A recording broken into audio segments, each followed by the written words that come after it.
Here are 5 melody making methods and some free VSTs I've developed over the years as a songwriter to help me come up with great unique melodies from chord progressions and help you fight writer's block. No one wants you here! This method is best for when you want to make sure that you're accentuating specific beats. If your track already has drums that are really poppin', then this is the go-to method, but it works just as well without drums. It's called the dancing lizard because it's all about rhythm and scales. We're going to need a chord progression for all these examples, so let's whip one up real quick with the Emotion Maker Lite VST. Start out with some happy chords, add a little surprise, keep it dynamic, and end on a chord that has a rising feeling. A quick little reharmonization, and this is what it tastes like. We've got a rich, lush, 4-bar progression, but using simpler chords works too. What we're going to do now is pull up a blank MIDI track without any instruments, no tone, no perfect sound, just recording pure rhythm. Honing sounds will come later. Here are 2 rhythm examples that I came up with. Now check this out. This next part is the secret that your writer's block doesn't want you to know about. Under each chord, write out your scale in MIDI. This song is in A, so I will write out the A major scale. Now experience how the notes of the scale interact with the chords. The notes stay the same, but the context changes. What we're going to do now is taste each of those notes individually and see if they, like Mary Kondo, spark joy. And if they don't, frickin' kick them in the condo. Now you can make a little graph of which notes work best across your songs. I felt that the root note worked well 4 out of 4 times. This note, 3 out of 4, while this one doesn't even make it into the graph at all. So I'll know to stay away from it and only use it sparingly. Now we can paste in the rhythm and drag those notes up to match the notes on our graph to produce something like this. From here, we can stretch or shorten the notes a little to make it more interesting. And now it tastes like this. If your melody is intended for a vocalist, you can stop here and let the vocalist take over, letting them match up the lyrics and leaving room for them to be artistic. Or you can add extra little sprinkles of notes to taste instead. Here's what I did with the second rhythm I came up with.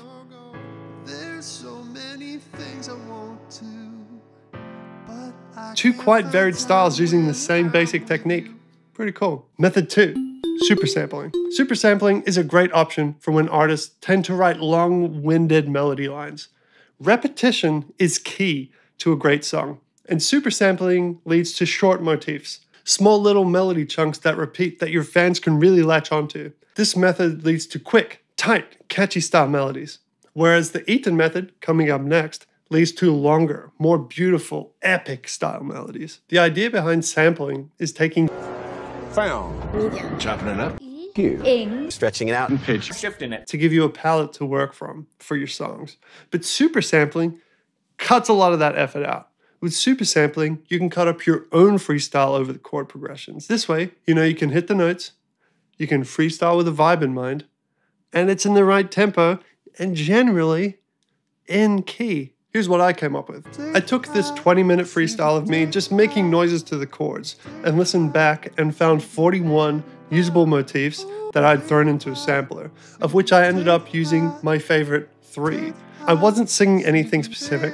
Some of it was just la-la-las, some of it was whispers, some of it was fumbling. If you're going to give this method a shot, give yourself time to actually get everything out. I decided to quit on this freestyle 3 times, thinking I had enough, but just at the end, I found a fresh idea, which kept me going. What's also great about this option is now you've got a super long ad-lib track that you can sample from later for added harmony, backing vocals, and just general flavor. If you don't know how to sample, that's fine too. You can just listen to the chunks and compare them to each other until you're left with 2.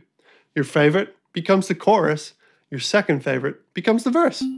Method 3, the Eatin method. This method, along with the next, matches your melody to the pace of the bass. If your bass is pumping through notes real quick, you'll get a busier melody, and vice versa. If the bass is chill, then you can end up with delicately, finely tuned, longer melody lines. In the Dancing Lizard, we made a scale chart, but with the Eatin method, we rely on preset values, which lead to melodies that your listeners will just be eaten right up. These values are 3 steps up from the bass, 4 steps up, 7 steps, and 10 steps. But how am I supposed to remember this sequence of numbers? Friggin' 3, 4, 7, 10. What am I, a character on Lost? Well, check this out. We can use a leet speak mnemonic. 3 looks like a backwards E. A 4 looks like a capital A, etc. So 3, 4, 7, and 10 become Eatin. So just remember, your fans eaten up your tasty jams, and now you will remember it forever. So here's an example using the same chord progression we've been using already. I ended up using 4, 7, 4, 2, 4, 2, 7, 5. There's no 3, there's no 10, nah. Because this is all just recommendations. I wanted to add sadness to match the lyrics, which is what the next method teaches as well. If your gut tells you to go in a new direction, frickin' follow your gut into the sunshine. After all, it's your song. Also, like in the dancing lizard method, you can expand your melody from these basic notes and fill the gaps to taste. The vocals aren't an exact match to the MIDI. As you can hear, the word things isn't represented in the MIDI.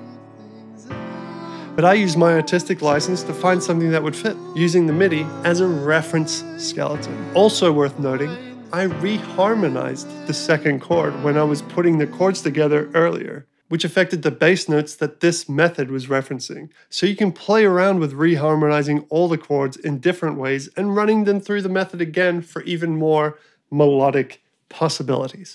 Method 4. The shark attack method. The shark attack method is all about tension. It can be used when writing a more anxious, a darker melody. It's built for that purpose, unlike the Eatin method, which is more danceable. My previous example, I suppose, is somewhat of a mix of these two methods, which is totally fine. Cheat off yourself. You have the knowledge, do with it as you wish. This method is called the shark attack because it's based off 2, 4, and 6. You can remember it like this. Ba-dum, ba-dum, ba-dum, ba-dum, ba-dum. Classic shark attack. This method also follows the bass, like the Eatin method. I went with 2, 4, 4, 2, 2, 4, 1, 2. The 1 in there resolves the tension a little for palatability. In the second half, I followed the same pattern, but let it flow into its own thing. Just after this next method, we're going to listen to them all back to back and label them, so you can compare all the methods next to each other. What is interesting about using all of these techniques together is that your subconscious will tell you which one it likes the most after the fact. I personally enjoyed the results of the super sampling technique, but when I started cooking dinner that night, I caught myself humming the dancing lizard method. An important thing to realize is that melodies on their own are not great. They all rely on context. Context of the chords, but also the lyrics, their tonality, and even the current weather and your mood. I've got a song that reminds me of being a kid in the back of a drop-top sports car. It was a super unique experience for me. It was the first time I'd ever been in a sports car, let alone a drop-top. A song came on the radio, and to this day, whenever I hear it, it sounds like the excitement of the sun beating down on my face with the wind in my hair. What was the song? I'm not going to tell you because it's super embarrassing. Tell me why. Is that specifically what the artist intended with this melody? No. So don't go around thinking, ah, man, freaking Katy Perry's melody, it's so hot, I wish I could write like that. Listen, you can write like that. It's just that Katy Perry's team has the power and the money to blast that track over and over and over again, cementing it in your head, waiting for you to be emotionally vulnerable enough to latch onto it. In the supermarket, TV shows, commercials, TikToks, and on the radio while you're a young hormone-filled boy in a drop-top dreaming about Katy Perry's.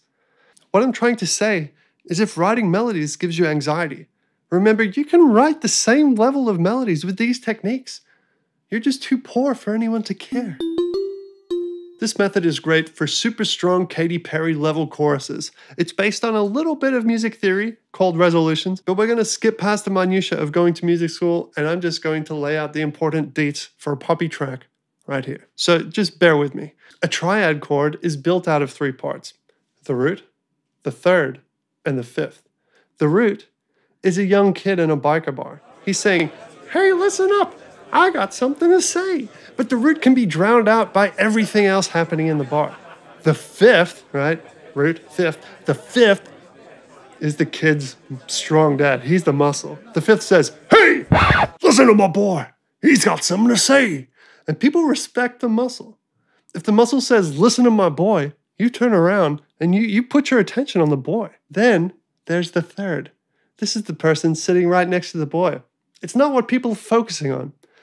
But if it's a hot piece of sass, or a guy picking his nose, or someone holding up his middle finger in a weird way, people are going to take note. It pulls a little attention back away from the boy, away from the story. But it's there. In music theory, the root is the most important. The fifth, or the strength augment, it points back to the root. And the note closest to the root adds a little additional situational flavor. The fifth, pointing back to the root, is called resolution. After you hear the fifth, your lizard brain wants to hear the root. Your brain is hardwired not to anger the muscle. So give it what it wants. And we can use this to our advantage. If we center our verse around the fifth, or the strength augment, we create a tension that wants to be released. We're all like, "Oh man, where's this boy? I need to hear what the root has to say." You're subconsciously, mentally searching for it. So when the chorus hits, you center your chorus around the root. It gives your brain the endorphins of relief. It's exactly what you're hoping for. And because it's so focused on the root, you can pretty much hum along instantly. Right after this example, we're going to hear all the examples again, back to back, for a quick refresher. I stuck with the strength augment all the way through, dipping out and going a little over and always returning to it. The fifth is 7 steps up from the root. Why is it called the fifth?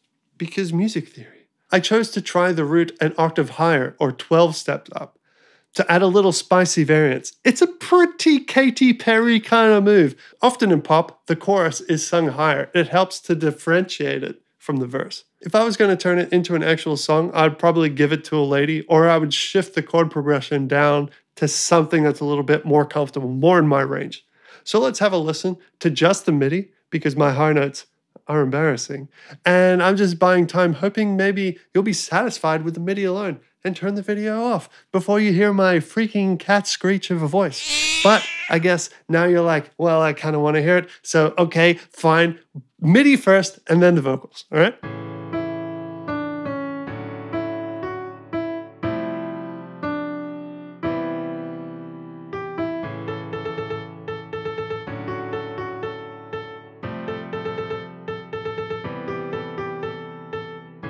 There's so much I want to do, won't be still for you. From shoulda coulda, I wanna go to bend me down there.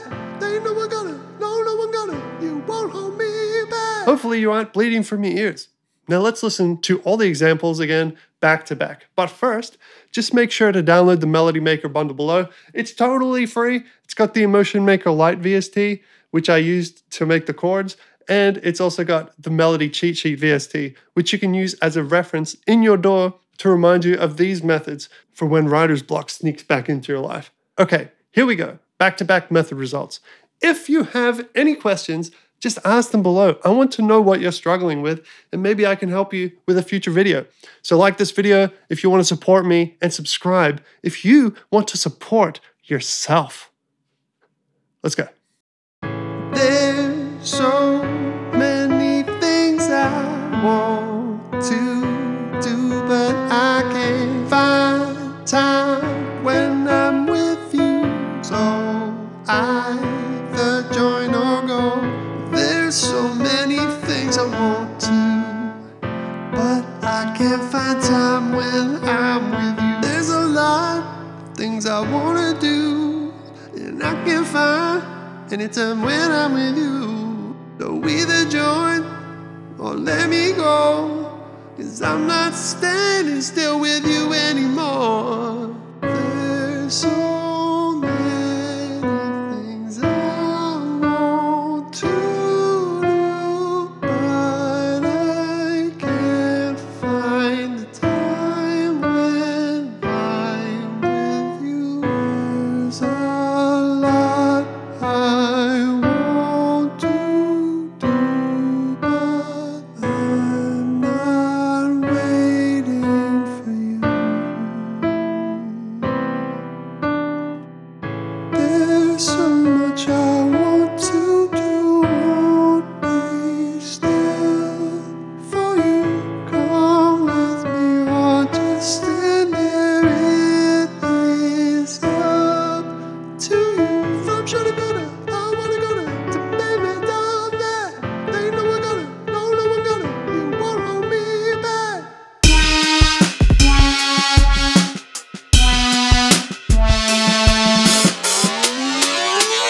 fresh chords. Here we go.